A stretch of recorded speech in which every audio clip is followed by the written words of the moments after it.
So dito sa pumapaloob na impeachment ni Vice President, would you consider that as a risk, one of the risk while we are under a crisis situation? Sobrang malaking risk yan kasi imbis na yung energy nila napupunta sa crisis management.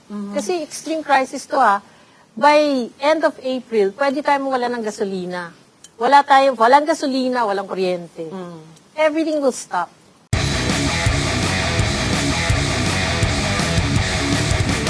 Cora, Yes. in the scheme of this confidential intelligence fund, parating pinag-uusapan, parating accountability issue. Anong impact nito sa ekonomiya? Anong impact na ito sa transparency? Actually, yun na nga ang problema kasi kung walang accountability, walang kumpiyansa. Diba? So, kaya yung business confidence ngayon, almost zero. It's 0.9% based on the BSP confidence index. So pag ganun, wala tayong asahan na investors na pupunta dito. Okay, kung walang investors, walang trabaho. Ilan ang gumagraduate every year? 800 to 900,000 students graduate every year from college. So kung walang investment, saan sila hahanap ng trabaho? Tapos may crisis pa tayo, di ba? So, dun sa crisis na yon, magkakaroon ka ng mass layoff. Kasi sobrang taas ng inflation ngayon. Dahil kung ang langis is a basic commodity, okay? It takes up more than 20% in the inflation basket, including transport. Actually, if you include transport, aabot ng mga 30% ang contribution niya sa inflation basket. Okay. So, tapos idagdag mo yung effect niya sa manufacturing ng food and beverage and everything. Logistics na no? Oo, tatamaan pa rin yun, di ba? So, almost, I would say about 80% of your inflation basket will be affected by this crisis. Okay? So, pag tumaas ang presyo ng mga bilihin, ang gasolina pala, kagaya ngayon, 60 to 120% ang increase ng gasolina at diesel, di ba? So, papasok yan sa inflation, ang sweldo hindi tumataas. Okay? Yung presyo ng mga, sabi mo ng bilihin sa supermarket, they can only bring it up so much. Kasi nga, yung purchasing power, mababa, tapos tataasan mo pa yung presyo. Ano nang bibili ng household? So dito sa pumapaloob na impeachment ni Vice President, would you consider that as a risk, one of the risk while we are under a crisis situation? Sobrang malaking risk yan kasi imbis na yung energy nila napupunta sa crisis management. Kasi extreme crisis to by end of April, pwede tayo mawala ng gasolina. Walang gasolina, walang kuryente. Everything will stop. Okay. Shouldn't we follow what Bangladesh is doing? Just stop, no work, no school, so, to reserve, ang dami come up with the nating security. mahihirap Oo. Okay, so pag walang trabaho, walang kakainin. Magkaka-anarchy ka. Di ba? O sir, bago mo idugtong yan, hindi ba dapat gamitin si confidential or si intelligence fund dito sa sitwasyon natin? Bakit hindi natin makuha ng tamang-tama? Ano ba talaga ang problema natin at iba ang sinasabi sa labas? Well, dahil nasabi mo yan, yung intelligence pa nga ni BBM is 4.5 billion, no?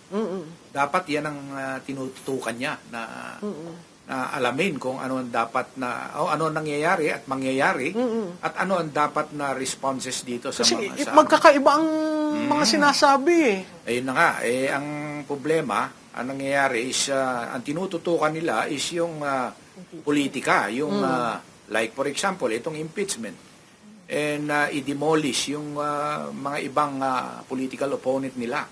So yun ang problema. Dapat itong intelligence fund ng ating Pangulo na napakalaki, dapat pinagtutuunan ng pansin itong krisis na nangyayari ngayon. Kasi hindi naman natin na-foresee itong krisis. So, talaga nagkukumahog paghahanap ng line item. Alam mo, Malu, as early as February, nag-aalarma na ako sa Facebook. Sabi ko, may repatriation plan ba ang gobyerno? In case matuloy yung gera. Wala eh, di ba? Ngayon lang sila nag-iisip. Kumbaga, delayed reaction, imbis na maging proactive, delayed reaction. Ngayon lang sila nag-iisip. Mahirap yung uplift, ha? Pag hindi na uplift. Walang ngipin yun. Walang ngipin Sayang, yun. ma'am, yung sayang yung 4 billion intelligence fund. Oo, sayang. Sa intelligence po kasi, meron pong tinatawag, ano po yan merong tactical, merong strategic intelligence. Sa halagang 4 billion, you should have been able to predict Yes. or evaluate yung nangyayari as early as last year. Kasi po may mga indicators as Ma'am Cecil was saying. May mga may mga lumalabas na indicators Iyan po yung mga tinitignan sa intelligence operation. Tinitignan niyo yung mga indicators, nagtutugma ba? Ito ba kailangan na ng action plan ito? Kasi scenario planning na correct, dapat. ma'am. Pero sayang yung 4 billion. Tingnan mo tayo ngayon, nakahang tayo ngayon. Hindi natin maintindihan kung... So, ang question nga doon, ginamit ba talaga sa intelligence operations yon, yung pondo na yon? Kasi sir, So, yun ang question mark. Noong 2025, natatandaan ko, hiningi na niya ang release ng full intelligence fund ng first quarter pa lang. 2025. Hindi ko alam kung paano actually, nangyari. Yun ang dapat na ina-account. Oo. Yun ang dapat ino-audit dahil sa laki ng halaga na yun. Oo. Baka lumabas naman. Oo. Alam mo, Malung, nakakapagtaka pa dito kasi alay tayo ng US. Ang US ang nag-umpisa ng gera. So, bakit hindi tayo nakakuha ng intelligence? Oo, diba? Dapat nakahanda na tayo.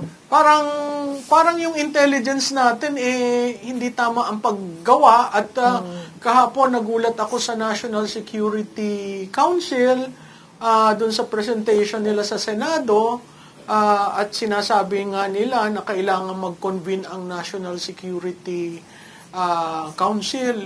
Hindi ba dapat yun? Hindi na kailangang sabihin, pero automatic yun. Tawag lang ng presidente. Oo.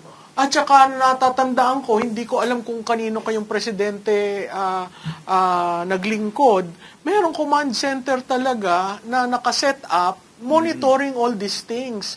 Ngayon, parang, kasi kung paano ginisa si Secretary Garin kahapon sa Senado, kung paano tinanong lahat ng cabinet secretaries na umattend, apparently parang hindi sila nag-uusap.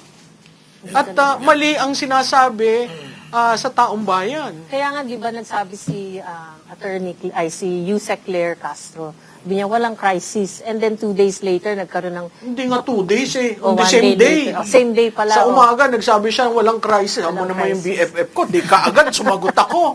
Pagdating ng mga 2:00, iba na ang sinasabi. At nautusan na daw ng Pangulo, ganito. So, yun yung ang gabi, nagkaroon ng EO. Diba? Si So, Apli. coordinated ba sila? Parang hindi, no?